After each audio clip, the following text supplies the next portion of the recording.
afternoon and welcome to Agri-Food Conversations, brought to you by iSelect Fund, the Van Trump Report, the Yield Lab Institute, and Family Farms Group. My name is Tom Bunn, an associate on the iSelect Fund Ventures team, and I'm excited to welcome you all to our discussion today. Agri-Food Conversations is about driving innovation in food and ag. Each month we highlight a specific theme, and this month's theme is nutrient efficiency. And on today's call, we are joined by David Stark, the president of Holganix Agriculture. Holganix has a probiotic soil additive that harnesses the power of more than 800 species of soil microbes to increase yield, improve crop resilience against stress, and boost soil health. Over time, building up soil and root health in this way translates to improved crop yield, stronger soil organic matter, and maximize nutrient and water uptake, reducing the need for extra fertilizers and pesticides. Each of you knows companies are more likely to succeed with the right network of customers, talent, investors, and advisors. We've invited you to this call because you are some of the smartest, most talented people in Holganix market, who are potential customers for their products. You've built or worked for a similar company to Holganix, or you are a sophisticated business person or agricultural professional who understands their market and the challenges and opportunities they may face. Before we get started, we have a quick poll question to get a better idea of who we have on the call today. So please take a few seconds to answer. And while you're answering, a few process comments to get out of the way. Number one is we are not soliciting investment in any way whatsoever. This presentation is to provide information to help Holganix find customers, mentors, and other strategic relationships that can help them grow their business. Secondly, you are all on mute. However, you can use the chat window to ask a question at any time. I can read the question aloud, and Dave can answer as he's going. We'll also have some dedicated Q&A time at the end, during which you can, again, ask questions via the chat box or raise your hand and I can unmute you and you can ask Dave directly. Finally, this presentation is being recorded and will be available for replay. So with that, I am pleased to introduce Dave Stark from Holganix. Thank you, Dave. All right. Hey, thanks a lot, Tom.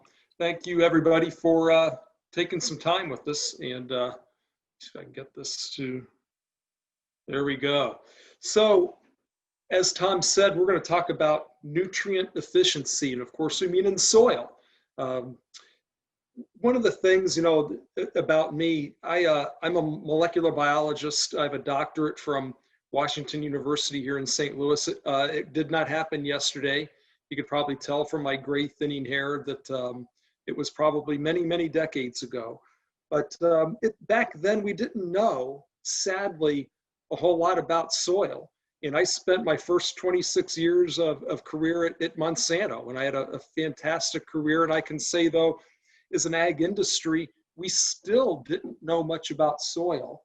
So soil and what makes it work is amazingly, to me, as a scientist, a new area of research. So there's still a lot to know. But when we talk about nutrient efficiency in agriculture, what I tend to hear a lot about, and these are good things, by the way, I hear feed the microbes. The practices would include putting down a cover crop, doing reduced or no tillage, spreading manure, compost, organic matter, all doing crop rotations. All those things are fantastic.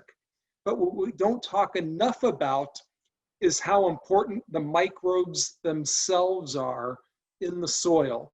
You know, we've learned just, you know, in my scientific career, how important the microbes are in the human body. We know on our skin, in our gastrointestinal system, the role they play, really kind of the same kind of thing in soil.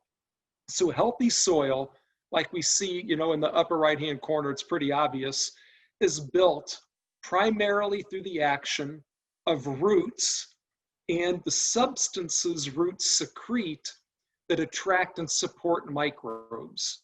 So putting organic matter on the top of the ground, that's okay. But the data that I see says that only contributes at about 30% to actual soil. It's roots and microbes. It's so important actually to the plant that the plant will expend about 30% of all of its energy. That's a huge investment, 30%, to feed the microbes in the soil, because the microbes in turn feed the plant. And that's going to be part of our nutrient efficiency. So when we throw this out of balance and out of whack, for example, we can overfeed, over-fertilize plants. That's just biochemistry. The feedback mechanism is, hey, stop investing 30%. You've got all the food you need. Keep it for yourself. So the microbes in the soil don't actually die right away. They're going to consume the organic matter and nutrients in the soil. And slowly through time, we get what's there in the lower left-hand corner. It looks like asphalt. You can't get a shovel in it. It doesn't hold water. And you have to feed a plant everything it needs because there's nothing left in the soil. It's basically dead. So I keep talking about microbes, and I talk a lot about, the different microbial products on the market. Let's look at what's in the soil. And what's in the soil should be our clue for what to look for in a microbial product. The soil in a single teaspoon will have thousands of species and literally over 1 billion individuals of bacteria, actinomycetes, fungi, algae, protozoa, nematodes, etc. All these are microbes that are, of course, microscopic. They're all there for a reason. So too many microbial products will sell one species of a bacteria, or maybe a bacteria and a fungus. And, that's like thinking, I've got a complex machine like a race car or a jet airplane, and I'm going to make it perform so much more efficiently by changing one part. Well, no, we need the entire machine to be efficient. That's what all these different microbes are. They're the machine that make the soil work. So let's look, I'm going to just talk briefly about each type, about what they do and why they matter. So bacteria are the smallest physically. They multiply extremely rapidly. In ideal conditions, a bacteria can divide in 20 minutes. So they're the most abundant. They're also great at degrading organic matter. So you see, this quote from the Food and Ag Organization, that bacteria are probably the most important part of life in the soil. And below, they mineralize. Oh, wait a minute. What's mineralize? So let's take turf, because you see the grass here. When you cut the grass and you have the clippings fall to the ground, so you're not bagging them, you leave them on the soil. Most people do that because they know there's nutrients in that grass clipping. Now, can the plant root reach into that grass clipping and take those nutrients out and use it directly? No, of course not. What has to happen is microbes like bacteria and the others that we'll talk about break that plant clipping down, that grass clipping down, into the basic elemental forms that the plant root can then take up. That's called mineralization. It's basically freeing the nutrients. So microbes mineralize nutrients. They make them available: nitrogen, phosphorus, potassium, sulfur, iron, et cetera, et cetera. They convert those from forms the plant cannot use to forms that they can. That's mineralization. So for example, when we add fertilizer, whether that's in last year's cover crop, or it's synthetic that we're spraying or applying into granules for the ground to a crop, bacteria are going to use that as food. They're going to eat that fertilizer much faster than the plant can take it up. That's okay, because remember, bacteria live next to the root because the root feed the bacteria. So that basically keeps the nutrients, the fertilizer, basically within half an inch of a root, because that's where most of the bacteria live. So that's a good thing. Now we can see what happens though when bacteria or other microbes get out of whack. So for example, there's a syndrome called fallow corn syndrome with low phosphorus. I will tell you, most soils, if you do a soil test, have plenty of phosphorus. But if you do soil testing, there's a big difference between total phosphorus and available phosphorus. The difference is total phosphorus, most of it is in a chemical form the plant will never be able to access. It's basically precipitated in the soil. It's only that tiny fraction that's called available phosphorus that becomes available. Microbes make total phosphorus available. Now, if we've mistreated the soil, whether we've done it through something we've done, like a fumigation or excess tilling, flooding, things that happen to us, we can see signs of where we know there's phosphorus in the total pool, but not the available, and we can see that. Yellow corn syndrome is where there's not enough nitrogen. And, and I've seen this and heard about it. And I know that, guys will say, look, I put down X pounds of nitrogen. I know it's out there. I do a soil test. My nitrogen's still there, but why does my plant look like it's deficient? Well, if the soil's out of whack and we have too many bacteria, the bacteria have tied it up. And the nitrogen is still there. It's just inside the bacteria and it's not being fed to the plant. So we're going to talk about nitrogen cycling in a minute. So bacteria are critical. You have to have bacteria. They're great degraders. They're great at feeding the plant's nutrients.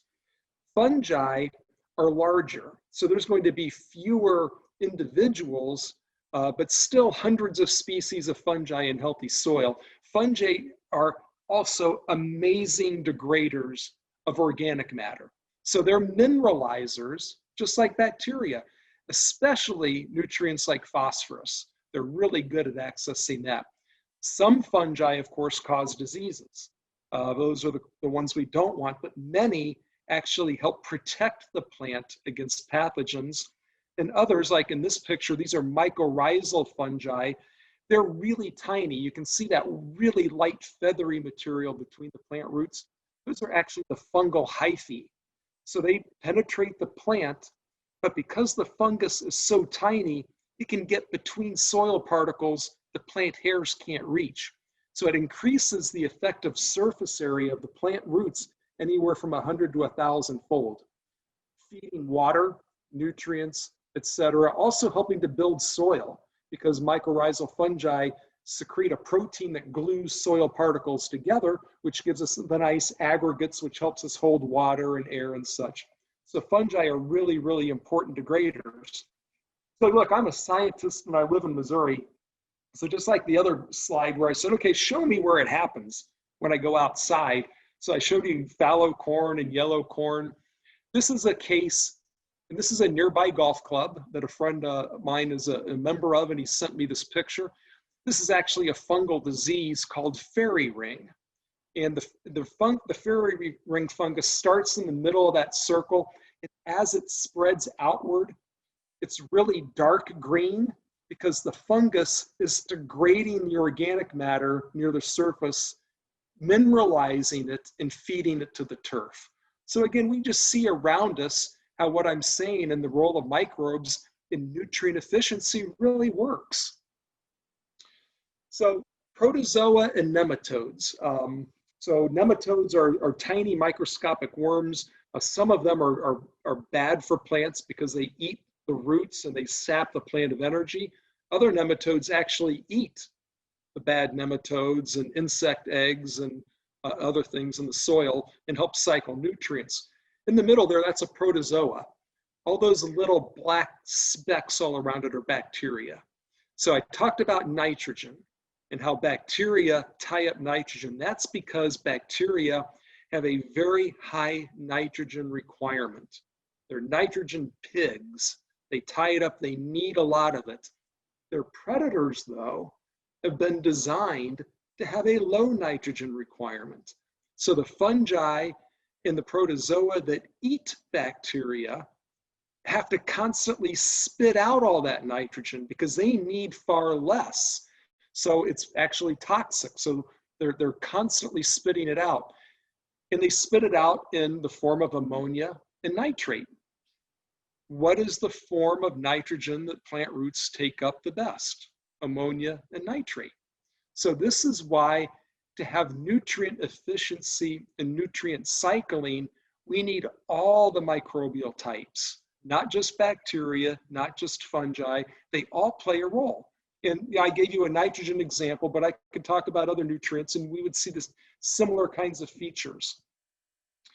So again, proof, well, this is the Olympia National Forest, amazing amount of biomass. No one fertilizes it. It's the plants and the microbes and other soil organisms like earthworms all working together to cycle nutrients. So it works when it's all in balance. So the Holganix product line, as Tom mentioned, is a microbial, it's actually a complex mix. We brew it all together. It's like taking compost and extracting and concentrating down everything good that's in it. So there's over 800 species of beneficial bacteria, fungi, protozoa, and nematodes in the product. It's basically the entire healthy biome that the soil needs. So it's all the microbes that's required for healthy soil function and nutrient efficiency. And if you're curious, we actually DNA fingerprint the product. I can give you an Excel spreadsheet with every species that's in there. So if microbes work for fertilizer efficiency, then we should be able to test it. So we have done a lot of studies in turf because the company started in turf back 15 years ago. Our founder was the biggest customer of the product and ended up buying it out. So these are studies done at NC State, Penn State, and Purdue. And what we're doing is we're looking at turf performance versus fertilizer rates when we have the microbes. And because, science says about half a fertilizer never goes to the intended plant. I think this is probably why iSelect has nutrient efficiency as a theme this month. Fertilizer, the way we use it, is incredibly inefficient.